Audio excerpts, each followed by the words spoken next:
পক্ষের মাধ্যমে যে পরিবর্তন এসেছে, যে কোনো মূল্যে স্বৈর শাসনের বিরুদ্ধে এই ঐক্য আমাদের ধরে রাখতে হবে। যে স্বৈর শাসনের বিরুদ্ধে আমাদের এই আওয়াজ উঠেছিল, আন্দোলন হয়েছিল, কোন অবস্থায় এমন আরেকটা স্বৈর শাসন কখনো যেন বাংলাদেশে ফিরে না আসে, তার ব্যাপারে আমাদের সকলকে সোচ্চার থাকতে হবে। আমরা যদি ঐক্যবদ্ধ থাকি, আমাদের মাথায় কেউ কাঁঠাল ভেঙে খেতে পারবে না ইনশাআল্লাহ। আমি একটা আয়াত দিয়ে শুরু করেছিলাম, এটা দিয়ে শেষ করছি। এরকম যারা শহীদ হয় দিনের জন্য, মানুষের জন্য, অধিকার আদায়ের জন্য, আল্লাহ তাদের ব্যাপারে সুসংবাদ দিয়ে বলেছেন, ওয়ালা তাকুলু লিমান ইউকতালু ফি সাবিলিল্লাহি আমওয়াত।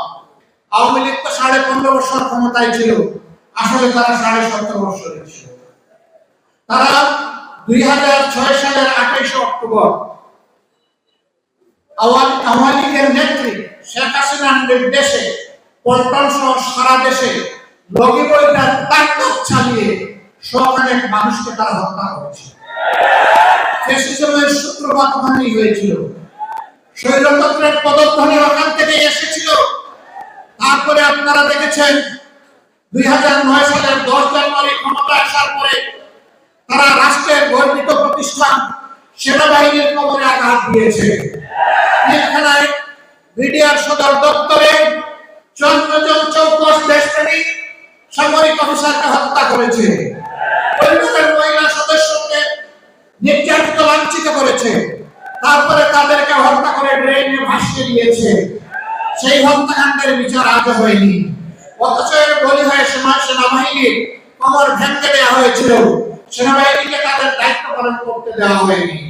একই সাথে গর্বের আরেকটা বাহিনী সীমান্তের স্বতন্ত্র প্রহরী বিডিআরকে ধ্বংস করা হয়েছে। 15,000 সদস্যের চাকরি কেড়ে নেওয়া হয়েছে। 500 মানুষ তারা নিহত হয়েছে। কুচক্রকারীদের চক্রান্তের বলি দিতে হয়েছে এই সমস্ত মানুষগুলোকে। তুমি মুক্ত, তুমি চলে যাও, তোমার একটা জীবন আছে। আমি কোনদিন মুক্তি পাবো আমি জানি না। ঘরে ঘরে হাঁকা। এরপরেই তারা আঘাতটা দিয়েছে বাংলাদেশ জামাত ইসলামীর উপর, দেশপ্রেমিক পরীক্ষিত এই শক্তির উপর। এদেশের শত্রুরা জানে জামাত ইসলামী ভাঙবে কিন্তু ভাষায়